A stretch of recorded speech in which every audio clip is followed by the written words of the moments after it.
जंगल के एक छोटे मगर बहुत ही दिलचस्प गांव में रहता था एक शरारती गधा। वो गधा न सिर्फ बहुत दोस्ताना नजर आता था बल्कि अपने दोस्तों के साथ खेल खेलने में भी माहिर था। लेकिन इसकी एक आदत थी, एक ऐसी आदत जो जंगल के सब जानवरों के लिए हमेशा हैरानी और कभी कभी परेशानी का सबब बनती है। आज भी जंगल में एक छोटे नाजुक खरगोश की जिंदगी थोड़ी साम में थी। गधे ने बड़े प्यार से खरगोश को अपने पास बुलाया। कुछ देर तक उससे इधर उधर की बातें करता रहा और फिर उसे गाफिल पाते ही एक जोरदार लात मार दी। बेचारा छोटा सा खरगोश भारी भरकम गधे की जोरदार लात पड़ते ही गेंद की तरह उछलकर दूर जा गिरा। कई पसलियां टूट जाने से वो बुरी तरह तड़पने और करपने लगा।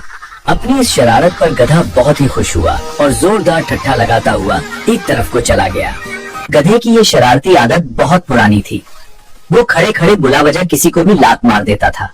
जंगल के भी छोटे बड़े जानवर उसकी इस शरारत से अक्सर परेशान रहते।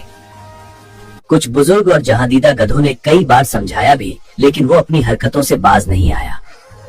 इसी तरह की बातों से वो नसीहत करने वालों को बेवकूफ बनाकर मन ही मन बहुत खुश होता है। इसकी ये याराना मुस्कुराहट भरी बातों से वो इसकी शरारत को ताड़ जाते और समझाते। बरखुदा, रिश्ते में हम तुम्हारे बाप हैं। अपनी नाराजगी का इजहार करने के लिए लात मारना हमारी फितरत है, लेकिन बिला वजह किसी को भी लात मार देना शरारत है, बुरी आदत है। बुरी आदत है। अब भी वक्त है इस बुरी आदत को छोड़ दो, वरना तुम तो जानते ही हो कि हर बुरी आदत का अंजाम बुराई होता है। बुजुर्गों की इस नसीहत पर गौर करने के बजाय गधे ने अपना पैर उठाकर उन पर भी घुमा दिया, और अगर नसीहत करने वाले वो बुजुर्ग तेजी से एक तरफ न हट जाते तो उसकी लात सीधी उनकी थूथनी पर पड़ती। फिर भला गधे की लात खाने के लिए बुजुर्ग वहाँ कैसे ठहर सकते थे। पहली दोस्ती से ही सबके सब ढींचून करते हुए 9-2-11 हो गए। एक दिन गधे ने एक लोमड़ी को देखकर बड़े प्यार से कहा, आओ बहन मेरे पास आओ, बहुत दिनों बाद मिले, थोड़ी देर प्यार भरी बातें करेंगे। लोमड़ी आखिर लोमड़ी थी, होशियार और दिमागदार। उसकी मकारी में भला कैसे आती।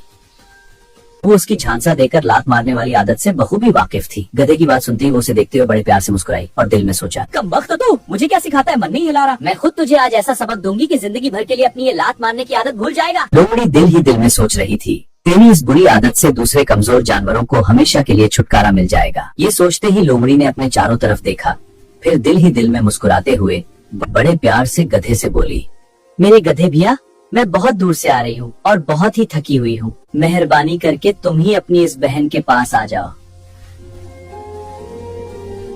इतना कहकर लोमड़ी लड़खड़ाते डगमगाते कदमों से चलकर सहारा लेने के लिए एक बहुत ही बड़े पत्थर से टिक गई। मुझे बहुत कमजोरी महसूस हो रही है। लोमड़ी की बात सुनते ही अपनी शरारती कामयाबी के ख्याल से गधे का सीना खुशी से फूल गया और होंठों पर प्यार भरी मुस्कुराहट लिए वो जल्दी से लोमड़ी के पास आ गया।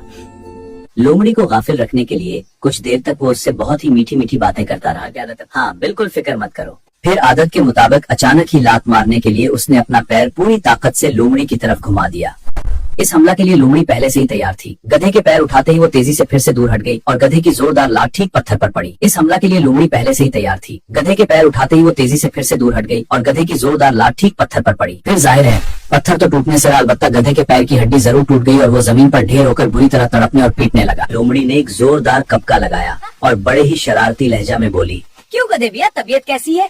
अपनी बहन के साथ शरारत करते हुए तुम ये भूल गए कि तुम्हारी ये बहन जंगल की सबसे बड़ी मुकारा है, वरना अभी तो एक ही टांग टूटी है, फिर बाकी तीनों से भी महरूम हो जाओगे। ये कहते ही वो जोरदार कहकाओं से गधे का मजाक उड़ाते हुए जंगल की तरफ चली गई। मच्चू महज अपनी लात मारने की बुरी आदत की वजह से गधा अपनी एक टांग से माजूर हो गया कर जिंदगी की एक बेहतरीन नेमत से हमेशा के लिए महरूम हो गया। इस इबरत आमूज सबक से उसकी ये आदत हमेशा के लिए छूट गई। अपनी टूटी हुई टांग को देखकर वो अक्सर सोचता, काश अपने बुजुर्गों का कहना मानकर मैंने ये बुरी आदत पहले ही छोड़ दी होती, तो आज मेरे चारों पीर सलामत होते और मैं उपाजों की जिंदगी नहीं गुजारता।